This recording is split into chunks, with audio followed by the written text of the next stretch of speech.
After so many days, today I'm going to read about Veer Savarkar because I'm not feeling well and also did lot of works, submitted works, so that unable to complete my topic. So today I will try to complete our topic. Let's see. Go to listen. Today topic is a little different. What others said about Savarkar. So many people said about Savarkar. Let me listen their words. Rajagopalachari. Savarkar to him was a national hero, a symbol of courage, bravery, and patriotism, and an arbiter in the long battle for freedom.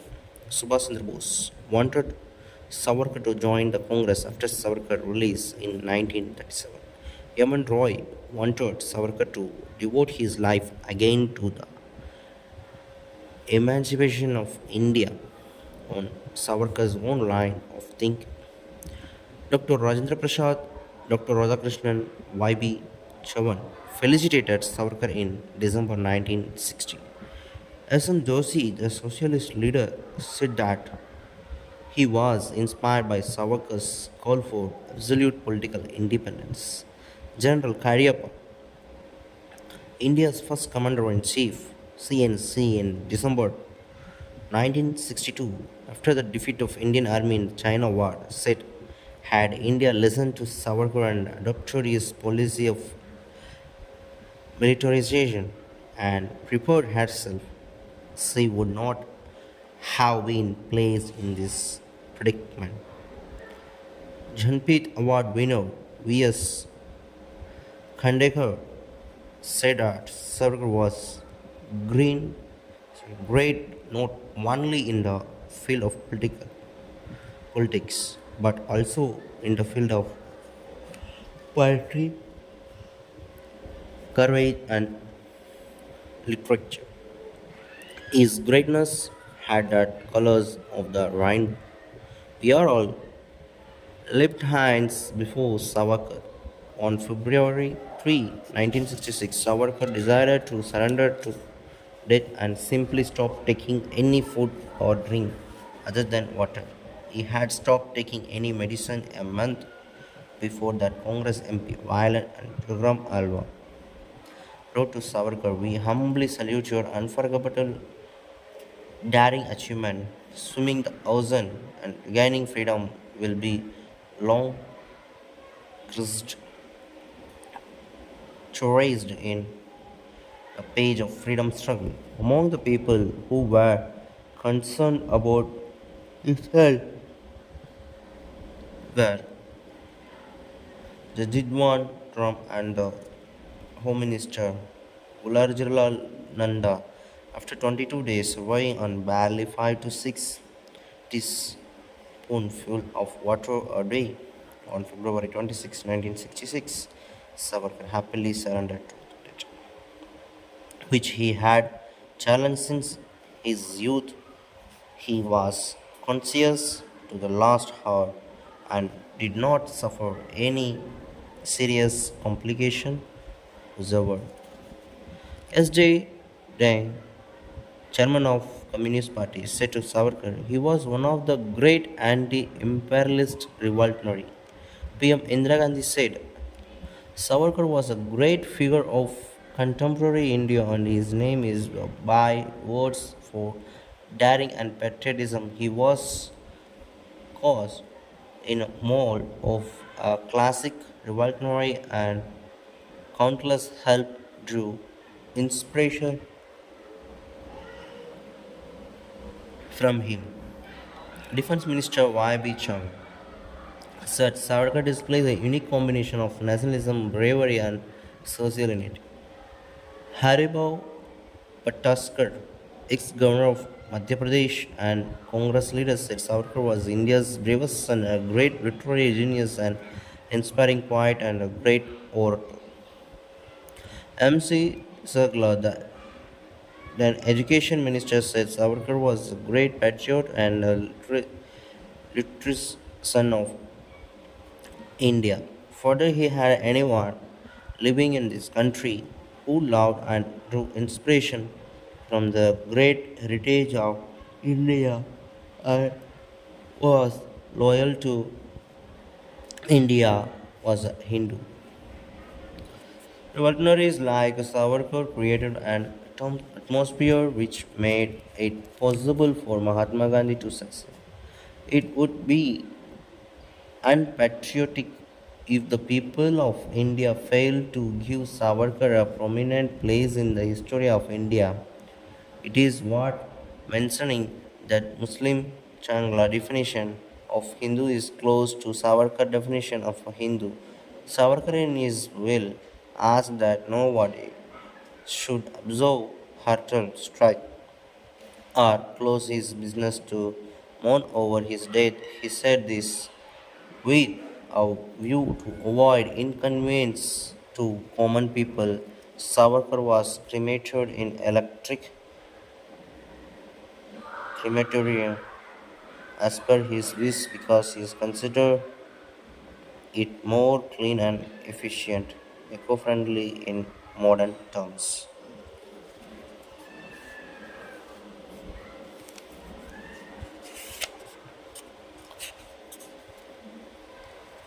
Savarkar's petition to British.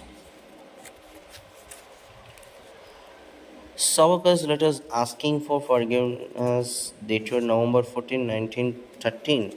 He is reprinted in the book Penal Settlement in Andaman that was published by Gazetteer Unit of Union Ministry of Education. Savarkar described himself as a prodigal son longing to return to the parental doors of the government. While referring to his earlier letter of mercy in 1911, Savarkar wrote, "If the government in their manifold beneficence and mercy releases me, I, for one, cannot but be the staunchest advocate of constitutional progress and loyalty to the English government, which is the foremost condition of the progress. As long as we are in jail, there cannot real happiness and joy in hundreds and thousands of home of His Majesty subjects in India, for blood is thicker than water. But if we all realize the people will rise a sword of joy and gratitude to the government who knows how to forgive and correct more than how to justice and avenge. Savarkar went on to add, moreover, my conversion to the constitutional line would bring back all those misled young men in India and abroad who were once looking up to me as their guide. I am ready to serve the government in any capacity they like, for as my conversion is conscious, so I hope my for future conduct would be by keeping me in jail. Nothing can be got in comparison to what would be otherwise. The mighty alone can afford to be merciful, and therefore, where else can the prodigal son return but to the parental doors of the government to offline SQ? Assisting Deputy Secretary to the Government of Bombay Home Department. Sir, I have received yesterday your letter dated 6th May regarding my article in the Maratha on the subject of riots at Kogan. This letter makes me revise the meaning I put on the terms of my conditions, which to my mind mean refraining from discussing or dealing with any question of current politics, any matter that refers to the nature of the activity of the government directly bearing on its political aspect, internal or international. In light of this interpretation, I had honestly striven to guide my public activities, but this order has forced me to understand this condition is no sense. While I'm trying to define to myself my position in view of this new order, I must humble, humbly beg to request it as much as this order came to my hand. On the 8th of May, all my writings and speeches prior to the date should not be subjected to this interpretation as they were guided by the first or direct interpretation. I naturally put on the meaning of terms of my condition of release.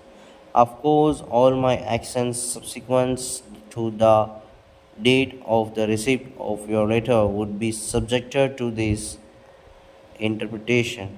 I have the honor to be, sir, you must obedient servant, V.D. Savarkar. Last topic, Savarkar and Hindutva. Savarkar was the greatest opponent of the caste system and did tremendous work to get rid of untouchability and Brahmin domination over and over again. He questioned that superiority of Brahmins over others. Hindutva, according to him, rests on three pillars: geographical units, racial feature, and common culture. He further went on to elaborate the criterion for one who is Hindu. According to him, all those who regard this land as their fatherland and holy land are the only ones who are Hindu, and thereby the people is whom this land belongs.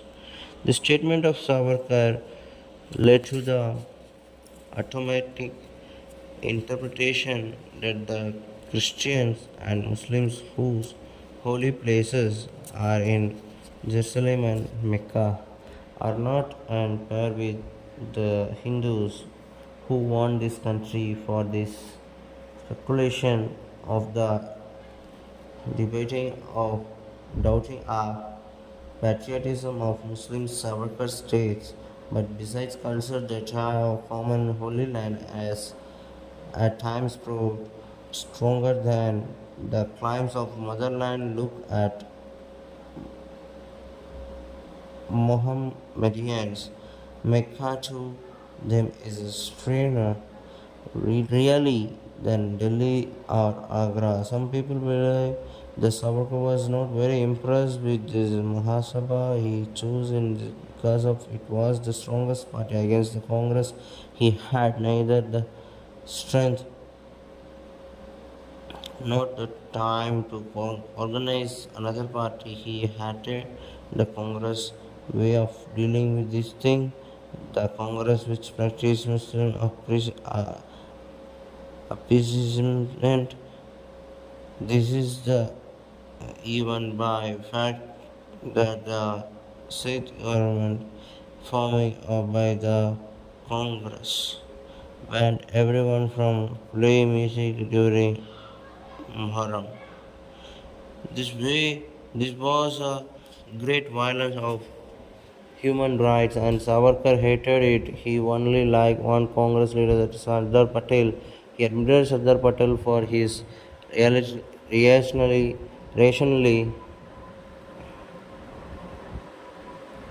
Savarkar has active politics in 1946 after a severe heart attack and nerve system breakdown. He continued to make political statements and give lectures. Savarkar was secular to the core. This is evident from his Hindu manifesto. He had Muslim friends, some of them very close associates like Sikandar had Khan. He supposed the RSS because it was the only organization apart from the Mahasabha which had unified India its ideal and which fought for maintaining the Hindu identity. He had no other choice, but the RSS never supported him sincerely. The RSS was a good organization only till its founder was alive. Later, it got involved into just blind politics. The present day Hindutva force or nothing but selfish political organization looking to have their slice of the cake, and for this they use Savarkar and his ideology vulgarly and manipulate it according to their interest. In response to above opinion, there are views that give a different picture of Savarkar. A few people argue that Savarkar was a great anti-British rebel only till his imprisonment. After his imprisonment, his spirits broke and he tendered a letter seeking his release from Andaman's, giving an undertaken not to take part in any anti-British activities and also to cooperate with the British government. After his release, he published his cry of Hindu Rashtra based on Hindutva. Hindutva in turn is based on the values of Brahminical Hindus, caste and gender hierarchy. This is believed to be parallel and opposite to the concept of Islamic State and Islamism. It is often doubted as to why did the British government release him. How is it after his release the track of the politics totally changed and he came to adorn the mantle of ideology Hindu Rashtra? How is it that later he never undertook an anti-British agitation? How is it that he never joined and supported the major movement those time like White India movement? How is it instead of being the part of freedom struggle, we choose to help British employ Indian for that army?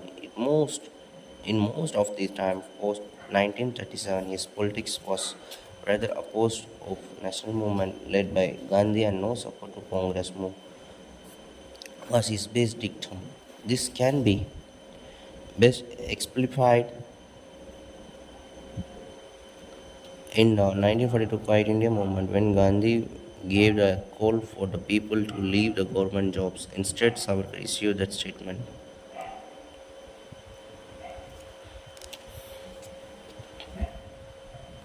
Savarkar walks Hindutva who is Hindu become and till today remain that basic text defining his political concept.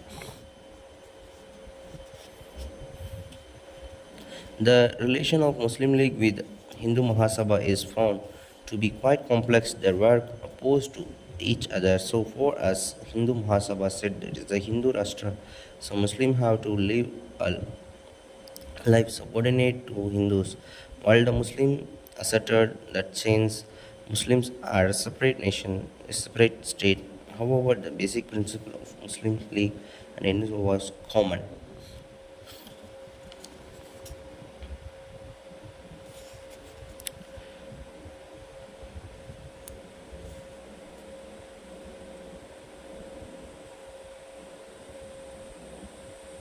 Savarkar was also planned an armed revolt against the British, and for that he required fully trained and professionally indigenous army. which was possible only with official British help. He was that one who gave Netaji the thought of the INA if he be pro-British. Why would he convey Ras Bihari Bose instruct to Netaji? Savarkar worked all through his life to see a freedom India.